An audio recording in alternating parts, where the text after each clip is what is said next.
Halo guys, kita ketemu lagi bareng saya di channel Areta Zaina. Kali ini saya akan memberikan beberapa tips buat kalian yang akan mempersiapkan ujian bahasa Korea di gelombang kedua ya guys, yang sebentar lagi ujiannya akan dimulai.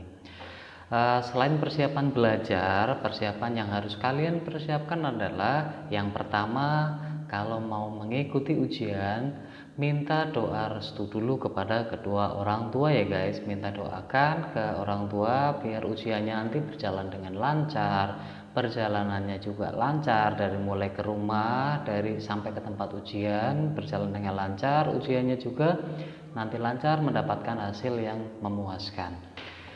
Berikutnya, memastikan semua dokumen yang kalian miliki dan dibutuhkan di saat ujian nanti sudah dipersiapkan dan dipastikan di bawah. Dokumen yang dibutuhkan yang pertama adalah kartu ujian, yang kedua KTP atau paspor yang digunakan ketika kemarin mendaftar ujian bahasa Korea guys. Terus karena sekarang masih dalam masa pandemi COVID, ada persyaratan tambahan, yaitu kalian harus memiliki hasil rapid test antigen dengan hasil non-reaktif. Setelah semua itu dipersiapkan dan semuanya sudah dilaksanakan, yang berikutnya kalian harus datang lebih awal ke lokasi ujian guys. Datang 1 jam atau 2 jam sebelumnya sudah ada di lokasi ujian. Ini kenapa? Biar kalian lebih santai, biar kalian lebih mempersiapkan mental. Kalau buru-buru sampai lokasi ujian, apalagi ngepas waktunya, pasti kalian akan tergesa-gesa.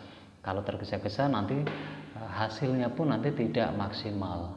Itu ya guys yang harus dipersiapkan sebelum ujian. Yang berikutnya, ketika kita sudah sampai di ruang ujian, di lokasi ujian, yang harus kalian persiapkan atau tips yang harus kalian persiapkan adalah yang pertama, pastikan nomor dada dan nomor bangkunya itu benar. Nomor dada dan nomor bangkunya itu sesuai, harus pas ya guys. Yang berikutnya, kalian pastikan juga semua perangkat PC, perangkat komputernya semua berjalan dengan baik. Dari mulai monitornya, tampilannya cerah, headphone-nya juga suaranya jelas, mouse-nya juga bisa bekerja dengan baik, semuanya harus berjalan dengan baik. Kalau ada kendala dari perangkatnya, kalian langsung lapor ke petugasnya dengan angkat tangan, nanti petugasnya akan datang. Yang berikutnya, memastikan data yang ada di monitor nanti akan tampil di monitor data kalian, dari mulai fotonya, nomor ujian, nama, nomor bangku, dan lain-lain. Pastikan semua itu benar dan sesuai dengan data yang kalian miliki. Kalau semua itu sudah sesuai, yang berikutnya kita persiapan untuk mulai mengerjakan soal ujian. Berdoa dulu sebelum kalian mulai mengerjakan soal ujiannya, biar kalian mendapatkan ketenangan mental, lebih siap untuk berkompetisi di ujian kali ini. Setelah berdoa, kalian harus percaya diri, percaya dengan kemampuan kalian sendiri. Kalian sudah belajar mempersiapkan sekian lama, apalagi dapat pending tambahan waktu belajar 1 tahun, harus lebih siap lagi. Percaya diri, jangan tengok kanan, jangan tengok kiri, lihat depan, lihat belakang, karena itu percuma. Mereka juga sama seperti kalian posisinya. Harus lebih percaya dengan kemampuan diri sendiri. Ketika sudah mengerjakan, soal nanti yang akan muncul pertama itu soal reading, soal membaca. Ada 20 soal reading yang kalian harus kerjakan lebih dulu. Ketika mengerjakan soal reading, kerjakan lebih dulu soal-soal yang kalian anggap mudah dulu guys.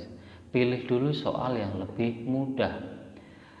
Kalau sudah selesai soal-soal yang mudah, baru kalian mulai mengerjakan soal-soal yang panjang-panjang yang menurut kalian susah. Kenapa harus mengerjakan soal yang lebih mudah dulu dibandingkan yang susah-susah dulu? Karena kita memiliki waktu yang terbatas guys. Makanya dengan mengerjakan soal yang mudah-mudah lebih dulu, itu akan lebih mudah mengerjakan yang berikutnya. Kalau nanti misalnya waktu yang misalnya kita terlalu fokus ke soal yang sulit dan waktu itu terus berjalan, semakin lama semakin habis, kita terlalu fokus ke soal yang sulit, nanti ketika waktu menjelang habis ternyata di bawah masih ada soal-soal yang mudah, kalian ketinggalan guys. Ada soal mudah nggak sempat dikerjakan, keburu waktunya sudah habis. Nah, itu akan sangat disayangkan sekali guys. Makanya kerjakan dulu soal yang mudah-mudah dulu. Setelah semuanya dikerjakan dan dipastikan di layar monitor sebelah kanan nanti semua nomor sudah terchecklist. Kalau sudah ada checklistnya artinya jawaban kalian sudah masuk. Kalau belum di checklist artinya jawabannya belum masuk guys. Makanya dicek satu persatu lagi kalau masih punya waktu. Dikerjakan lagi dari atas, lihat satu persatu masih ada jawaban yang perlu diperbaiki atau tidak.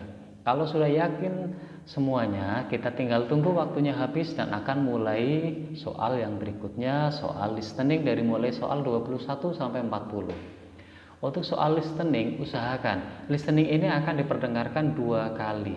Usahakan klik jawaban kalau listening berbunyi pertama. Di listening pertama kalian sudah harus mulai mendapatkan jawaban dan pastikan juga sudah diklik jawabannya.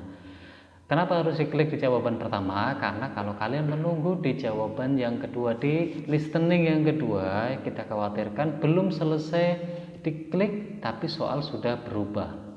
Nah, itu jawaban kalian akan terlambat. Makanya diklik dulu di listening yang pertama. Nanti untuk memastikan kembali jawaban kalian benar, itu ada di listening yang kedua, pastikan itu benar. Kalau di listening kedua ternyata jawaban kalian salah, menurut kalian bisa diperbaiki, masih bisa diperbaiki lagi. Ya, jadi tipsnya klik di listening yang pertama. Oke guys, kalau semuanya sudah dikerjakan, hasilnya akan keluar. Kalau habis waktunya listening, nanti hasilnya akan keluar dan disitulah nilai yang kalian kerjakan akan muncul. Dalam sekian detik nilainya muncul. Itu adalah hasil dari yang kalian kerjakan. Oke, kalau sudah begitu, sudah muncul hasilnya, kita pasrahkan kepada yang di atas. Kita tinggal berdoa semoga yang kita kerjakan ini berhasil dan bisa mencapai cita-cita kalian untuk bisa bekerja di Korea, tentunya dengan cita-cita yang mulia ini. Oke guys, selamat belajar dan selamat mempersiapkan ujian bahasa Korea kali ini. Selamat belajar.